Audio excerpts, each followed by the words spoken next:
नमस्कार, न्यूज़ 18 राजस्थान पर आप सभी का स्वागत। मैं हूं आपके साथ हेमंत कुमार और अब अगले 30 मिनट में नजर डाल लेते हैं 33 जिलों की खबरों पर फटाफट अंदाज में।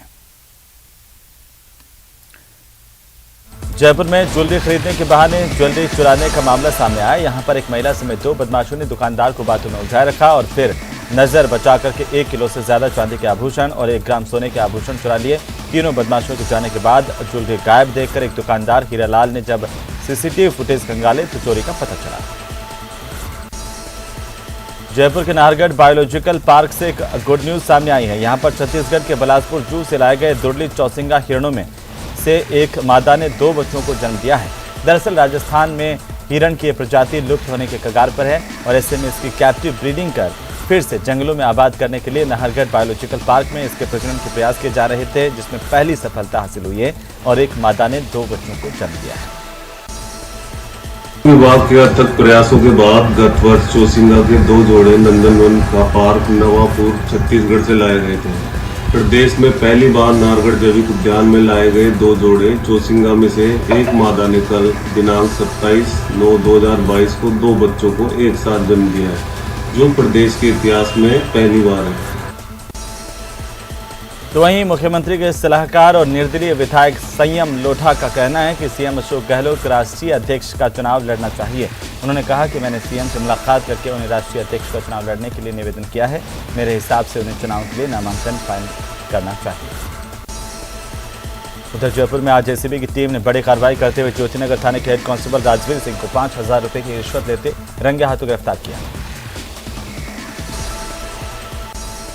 राजस्थान में कांग्रेस का संकट खत्म नहीं हुआ है। शांति धारीवाल समेत 3 लोगों को नोटिस के बाद भी गहलोत समर्थकों की तल्खी अभी जारी है। चिकित्सा मंत्री प्रसाद लाल मीणा ने फिर से संकेतों में ही सही आलाकमान के फैसले को गलत बताते हुए केंद्रीय ऑब्जर्वर को इस संकट के लिए जिम्मेदार ठहराया। मीणा ने कहा कि 19 अक्टूबर से पहले सीएम के चयन का फैसला गलत था और यही संकट का कारण बना।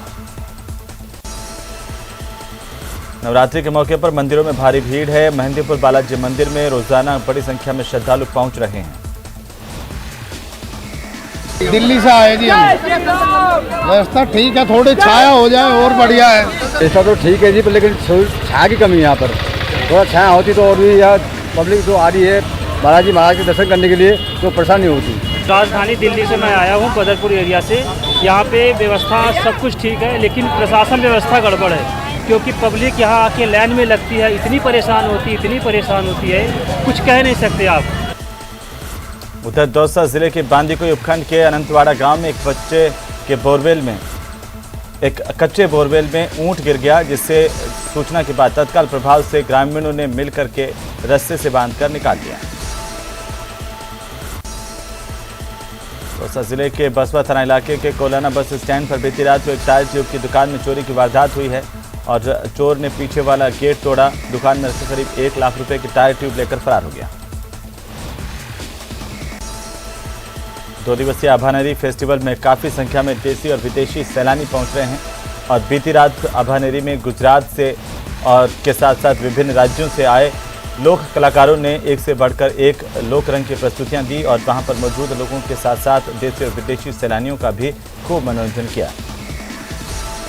अंतराल के बाद में आभानेरी फेस्टिवल किया है और आभानेरी आप जानती हैं कि इन सालों में अगर कोई most popular place foreign tourist के बीच में हुआ है तो आभानेरी है। इसी को ध्यान में रखते हुए हम लोग इस तरह का फेस्टिवल का आयोजन करते हैं। दिन भर में आज कई सारे कार्यक्रम इनके लिए रखे हुए थे, जिसमें कि टूरिस्ट का वेलकम भी था, कच्ची घोड़ी आर्टिस्ट भी था, आपका नट का हमने पहली बार किया एक्रोबैट्स वाला।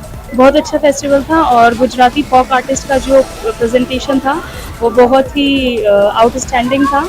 And I wish all the best to all the performers कि वो नेशनल और इंटरनेशनल लेवल पे इसी तरीके से अपने प्रेजेंटेशंस दें और देश का नाम भी रोशन करें। अब खबर दौसा से, जहां पर नवरात्रि के मौके पर दौसा जिले के सागर में दुर्गा पंडाल सजाया गया है। काफ़ी संख्या में रोजाना श्रद्धालु पहुंच रहे हैं और दुर्गा पूजा कर रहे हैं। शाम के समय दुर्गा पंडाल में महाआरती का भी आयोजन किया जाता है।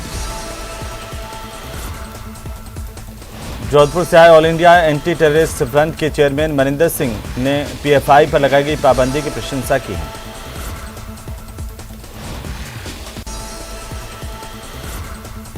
कोटा के मकबरा थाना इलाके में एक दरगाह के खादिम की बड़ी बेरहमी से पत्थर से कुचलकर हत्या कर दी गई। खादिम इरफान ने आशिक हुसैन नाम के एक शख्स को दरगाह के अंदर जाने से रोका था। इससे खफा होकर के इस आशिक ने दरगाह के बाहर बैठे खादिम इरफान पर पत्थरों से ताबड़तोड़ हमला किया। घायल को अस्पताल पहुंचाया गया, जहां पर इलाज के दौरान इस खादिम की मौत हो गई। एक युवक आशिकुर बंडल है, वहाँ आता है और वहाँ बैठने के लिए, अंदर जाने के लिए कोई बातचीत उनकी होती है, बात नहीं होती। इसी दौरान वो आवेश में आके आशिकुर बंडल ने एक पत्थर का बड़ा टुकड़ा उठाया और उनके सिर पे हमला कर दिया, जिससे वो लहूलुहान हो गए। उनको कल हॉस्पिटल में MBSH हॉस्पिटल में भर्ती कराया गया था, जहाँ उनका इलाज चल रहा था और आज उनकी दौरान इलाज मॉर्निंग में डेथ हो गई। इस संबंध में जो परिजन हैं मोहम्मद इरफान के, उनके द्वारा कल कदम दर्ज करवाया था। उधर कोटा में गैंगरेप की शिकार स्कूली छात्रा को न्याय दिलवाने के लिए अब विभिन्न सामाजिक संगठन आगे आ रहे हैं। नाबालिग ने दरिंदों की चुंगों से छूटने के लिए चलती बाइक से छलांग लगाई थी। इसके चलते वो घायल भी हुई और उसके चेहरे, होठ और ठोड़ी पर 10 से ज़्यादा टांके लगे हैं। पीड़िता ने बताया कि उसके बैग में किसी ने मोबाइल फ़ोन रख दिया और परिजनों के डांट के डर से एक दोस्त के कहने पर कोटा चली गई। कोटा में 3-4 लड़कों ने उसके साथ गैंगरेप की वारदात अंजाम दिया। जो कि 10वीं की छात्रा है, उस छात्रा को यहाँ गोयला पुसला के कोटा भेजा गया एक बालिका के थ्रू। उसके बाद उस बालिका के साथ 4 से अधिक लोगों ने गैंगरेप किया। यहीं 3 से 4 दिन तक उसके साथ दर्दनाक, बहुत ही क्रूर राक्षस प्रवृत्ति के साथ उसके साथ गैंगरेप किया गया और उस बालिका को नशे की गोलियां खिलाई गई। वो अपनी सुध-बुध भूल चुकी थी और फिर इस नशंस राक्षस प्रवृत्ति के लोगों ने उसे एक उद्यान में छोड़ दिया लहूलुहान हालत में। और उसके बाद जब रामगंज मंडी में जो थाने में रिपोर्ट लिखाई थी उनके पिता ने कि हमारी बालिका गायब है। उधर किशोरपुरा इलाके में देर रात को फायरिंग से हड़कंप मच गया। हालांकि फायरिंग से युवक बाल बाल बच गया, लेकिन बदमाश ने फायरिंग के बाद पिस्टल के हत्थे से युवक के सिर पर हमला किया। सिर में चोट लगने से घायल युवक को MBS अस्पताल ले जाया गया और इलाज करवाया गया। मेरा काम से जा रहा था। कहाँ से आ रहे थे आप? मैं मेरे काम से आ रहा था। अच्छा, कहाँ जा रहा था? अच्छा, मेरे दोस्त के, हाँ, है ना, इतने में फैजल आया, है ना। पूरा नाम क्या है? फैजल बच्चा, अमन बच्चा का भाई है, हाँ, है ना। वो आया और आगे फायरिंग कर दी। हाँ, मैं नीचे गिर गया, हाँ, दोस्त दस्ते की जगह। उधर कोटा की दादाबाड़ी थाना पुलिस ने नाकाबंदी के दौरान स्कूटी की डिग्गी से 1 किलो 300 ग्राम अवैध गांजा बरामद किया। साथ ही 2 लोगों को गिरफ्तार किया। कोटा में नवरात्र के तीसरे दिन भी शहर में ही नहीं बल्कि आसपास के इलाकों में भी दुर्गा माता के मंदिरों में सुबह से भक्तों की भीड़ दिखाई दी। इस दौरान दादाबाड़ी के वैष्णो देवी ज्योति मंदिर, दार देवी मंदिर, बिजासन मंदिर और नानता माता मंदिर समेत कई मंदिरों में भी भक्त उमड़े। बहुत अच्छा लगता है यहाँ पे आके, एकदम मन को शांति मिलती है। मतलब मैं ज़्यादा कहीं मंदिर नहीं जाती, स्पेशली यहीं पे ही आती हूँ। और मैंने यहाँ पे आके, मेरा पर्सनल एक्सपीरियंस है, यहाँ पे जो भी मनोकामनाएं मांगती हूँ ना, वो हमेशा पूरी होती है। भक्तों का तांता लगा हुआ है। भक्त दूर दूर से आकर अपनी मनोकामना पूरी करते हैं और उनकी मनोकामना पूरी होती है। इस साल नीचे झांकी बनाई गई है, माँ का भव्य बहुत सुंदर रूप से सजाया गया है, जैसे आप देख रहे हैं। और इस साल और भी आगे कुछ चेंज करने की हमें मिल रही है, ज्ञान मिलता है। जैसे लोगों का यहाँ पे विश्वास बढ़ रहा है, लोगों की मनोकामना पूरी होती है, वैसे हमारा भी दिल करता है कि हम लोगों के लिए बढ़ कुछ करें यहाँ पर। केंद्र सरकार की ओर से PFI पर प्रतिबंध लगाए जाने के फैसले का अजमेर दरगाह के दीवान सैयद जैनुल आबिदीन ने स्वागत करते हुए कहा कि पिछले लंबे समय से संगठन की गतिविधियां संदिग्ध चल रही थी। तो अजमेर जिले के नया गांव में प्रतापपुरा में मवेशी चरा रहे 4 मासूम बच्चों की नाली में डूबने से दर्दनाक मौत हो गई। इसके बाद मौके पर पहुंची पुलिस ने सभी बच्चों के शवों को बाहर निकाला। अजमेर में पुलिस ने कार्रवाई की। चोर गिरोह के 3 सदस्यों को गिरफ्तार किया। साथ ही उनके कब्जे से चोरी की 12 बाइक बरामद की गई। प्रतापगढ़ शहर में 2 दिन पहले लूट की नीयत से एक व्यापारी पर पत्थरों से हमला कर घायल करने के मामले में फरार दोनों बदमाशों को पुलिस ने गिरफ्तार किया है। प्रतापगढ़ के गणेशपुरा गांव के पास खेत की बाड़ में 12 फीट लंबा अजगर घुसने से लोगों में दहशत फैल गई। इसके बाद वन रक्षक सुरेश मेघवाल मौके पर पहुंचे। अजगर को रेस्क्यू करवा करके जंगल में छोड़ा गया। राजस्थान शिक्षक संघ राष्ट्रीय का 2 दिवसीय जिला स्तरीय सम्मेलन पेंशनर भवन में प्रारंभ हुआ है। सम्मेलन में काफी संख्या में जिले के शिक्षक मौजूद रहे। राजसमंद जिले के कुंवरिया कस्बे के जोहिड़ा बावजी का 5 दिवसीय सांस्कृतिक मेला 1 अक्टूबर से शुरू होगा। इसकी तैयारी मंगलवार शाम से जोरों पर चल रही है। 800 दुकानों में से 400 दुकानों का आवंटन किया गया है। भीलवाड़ा में नवरात्रि के मौके पर किन्नर समाज की ओर से माता का पंडाल स्थापित किया गया। माता रानी की पूजा अर्चना के साथ धूमधाम से गरबा महोत्सव का भी यहां पर आयोजन हो रहा है। टोंक में बरौनी पुलिस और डीएसटी की टीम ने जुआरियों के खिलाफ कार्रवाई की। जयबाड़िया गांव के देवनारायण मंदिर से 7 जुआरियों को पकड़ा गया। सभी जुआरियों को ताशपत्ती पर दांव लगाते गिरफ्तार किया गया। टोंक जिला मुख्यालय पर गायत्री धाम में सैन समाज का प्रतिभा सम्मान समारोह आयोजित किया गया। इस समारोह में 200 प्रतिभाओं को सम्मानित किया गया। इस दौरान नारायणी सेना के अध्यक्ष सुनील गहलोत मुख्य अतिथि थे। देश दुनिया के जाने माने युवा होटेलियर लक्ष्यराज सिंह मेवाड़ को उपराष्ट्रपति जगदीप धनखड़ और केंद्रीय पर्यटन मंत्री जी किशन रेड्डी ने राष्ट्रीय पर्यटन पुरस्कार से सम्मानित किया। उदयपुर जिले के कोटड़ा में भव्य आदि महोत्सव का दूसरा दिन है। दूसरे दिन रंगारंग कार्यक्रमों की प्रस्तुति के साथ साथ महोत्सव की शुरुआत हुई। इस दौरान गरासिया जनजाति के वालर नृत्य के साथ उत्सव की रंगारंग शुरुआत की गई। डूंगरपुर जिले में दिव्य ज्योति जागृति संस्थान और युवा परिवार सेवा समिति की ओर से शहर के ऑडिटोरियम में आध्यात्मिक कार्यक्रम सत्प्रेरणा का आयोजन किया गया। इसमें संस्थान सचिव की ओर से आध्यात्मिक प्रवचन भी किए गए। डूंगरपुर जिले के धमोला थाना इलाके के जोरावरपुरा गांव में घर के आंगन से हजारों की सरिया चोरी मामले में खुलासा करते हुए आरोपी की गिरफ्तारी पुलिस ने कर ली है।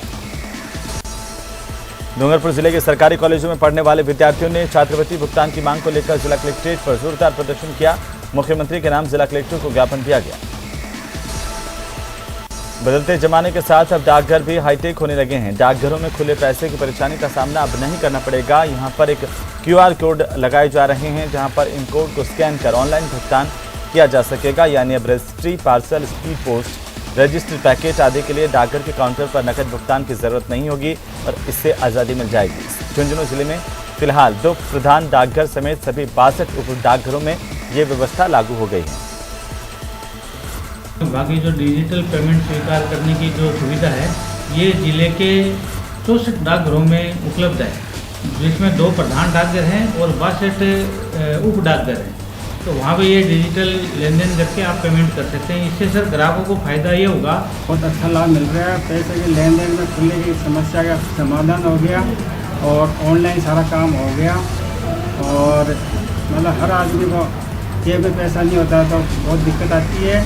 इसलिए ऑनलाइन वाला काम सबसे बढ़िया, QR कोड का काम सबसे बढ़िया काम है और सबको पसंद आ रहा है। जो QR कोड की सुविधा शुरू की है वो बहुत ही बेहतरीन है। पहले खुले पैसे का झंझट रहता था, जब भी अब ये नहीं रहता। हर जगह आजकल QR कोड के माध्यम से पेमेंट हो रहा है। अब पोस्ट ऑफिस ने भी ये सुविधा शुरू कर दी है।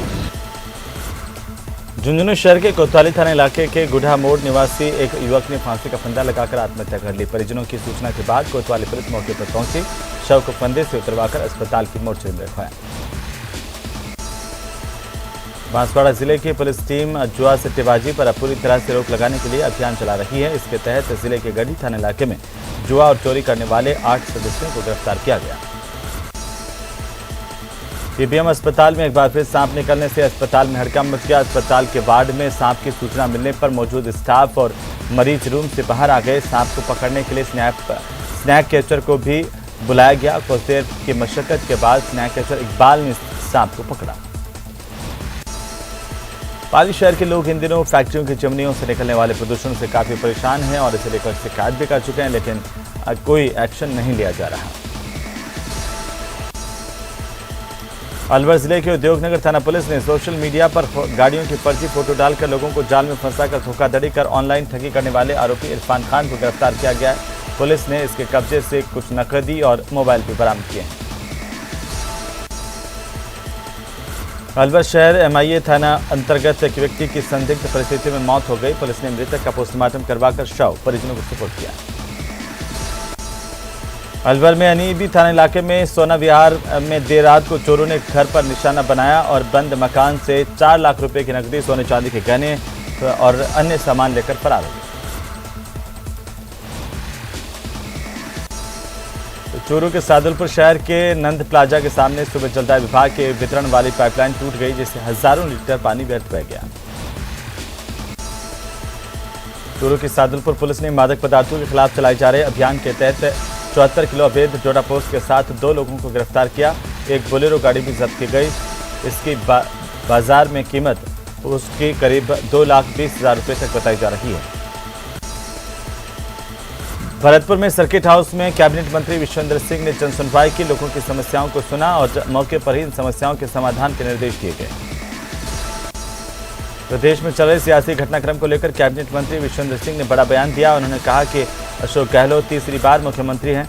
उन्हें मुख्यमंत्री के रूप में 14 साल का अनुभव है और वे ये टर्म भी पूरा करेंगे। कांग्रेस में चल रही सियासी उथल-पुथल के बीच बीजेपी ने संकेत दिए हैं कि पार्टी फिलहाल भले ही वेट एंड वॉच की रणनीति पर चल रही है। पार्टी के वरिष्ठ नेताओं और विधायक मदन दिलावर ने श्रीगंगानगर में कहा कि बीजेपी चाहती है कि कांग्रेस की गुटबाजी खुल करके सामने आए और प्रदेश में समय से पूर्व चुनाव हो, जिससे बीजेपी मजबूती के साथ राजस्थान में सरकार बना सके। तो चाहते कि चुनाव होंगे तो भारतीय जनता पार्टी जितनी आपको अपेक्षा नहीं उससे भी ज़्यादा सीटों से आएगी। हम इंटरेस्टेड नहीं, ये खुद इंटरेस्टेड है, ये ऐसी स्थितियाँ खुद पैदा कर रहे हैं। हमारी तरफ से तो ये पूरे 5 साल चले हम कहाँ कर रहे हैं, पर ये खुद स्थितियाँ पैदा कर रहे हैं। तो वो तो जो सक्षम अधिकारी हैं, जैसे राज्यपाल है, राष्ट्रपति महोदय, उनको कोई निर्णय लेना पड़ेगा तो वो अपने स्वरूप से निर्णय लेंगे। कांग्रेस कुछ भी कर सकती है, कांग्रेस कुछ भी कर सकती है। बीजेपी साइलेंट क्यों है? बीजेपी साइलेंट क्यों है?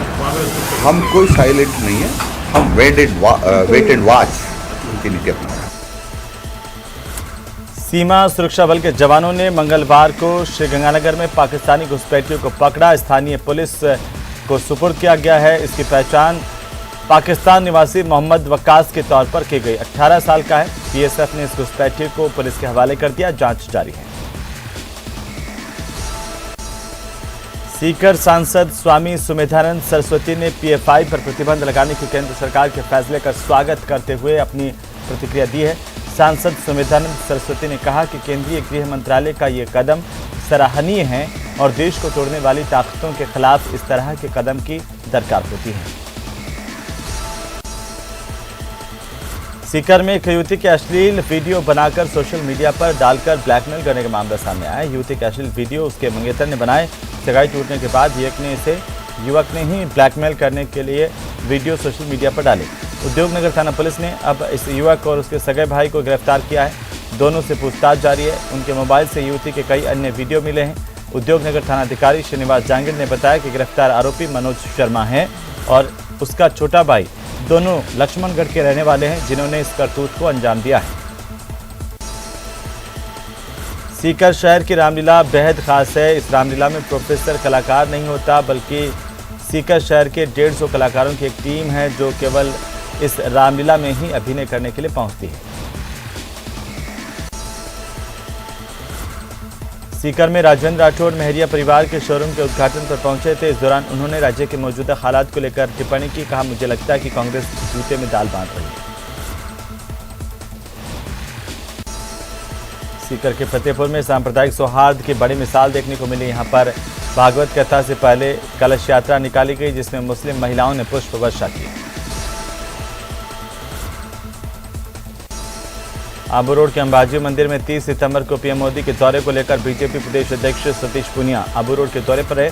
मीडिया से मुखातिब होते हुए सतीश पूनिया ने मोदी की जमकर तारीफ की। राजस्थान का सौभाग्य है कि माननीय यशस्वी प्रधानमंत्री नरेंद्र मोदी जी का अंबाजी में आगमन होगा और राजस्थान और गुजरात क्योंकि आर्थिक, राजनीतिक और सामाजिक और भौगोलिक तौर पर सहोदर भाई जैसे हैं और इसलिए हमारा फर्ज था कि हम प्रधानमंत्री जी का आतिथ्य सत्कार करें, अच्छे तरीके से उनका अभिनंदन करें। उन्होंने शहर सहमति दी है, इसके लिए भी उनका अभिनंदन करते हैं और पूरे राजस्थान के, खासतौर पर इस पश्चिमी राजस्थान के और खासतौर पर 3 जिलों के पाली, जालौर, सिरोही के तमाम कार्यकर्ता और आम लोग बहुत आनंदित हैं और मुझे लगता है कि जैसी अपेक्षा उससे भी ज़्यादा कहीं प्रधानमंत्री जी का अभिभूत करने वाला अभिनंदन होगा। नवरात्र के तीसरे दिन कालका माता मंदिर पर भक्तों का तांता लगा रहा। यह मंदिर चित्तौड़गढ़ जिले के भीतर स्थित एक 8वीं शताब्दी के में हिंदू मंदिर है। मूल रूप से एक सूर्य मंदिर था, जिसे अलाउद्दीन खिलजी ने कहा जाता है कि आंशिक रूप से नष्ट कर दिया था। दर्शन करने आती है और मनोती मानती है। किसी के लड़के बच्चे नहीं हैं, वो माता जी के लिए मंदिर में आकर के मान्यता मानते हैं। जब उनकी माता जी की मान्यता उनकी पूरी कर देती है माँ, तो वो मंदिर में माता जी के यहाँ पालना चढ़ाते हैं।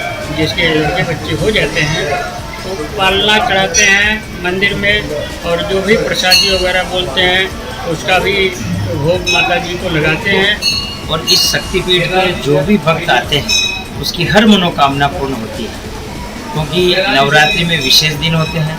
नौ दुर्गा के रूप में यहाँ महाकाली, महालक्ष्मी, महासरस्वती 3 रूप में विशेष रूप से माँ भगवती की पूजा अर्चना की जाती है। इसी के साथ ही बुलेटिन फिलहाल नहीं। नमस्कार।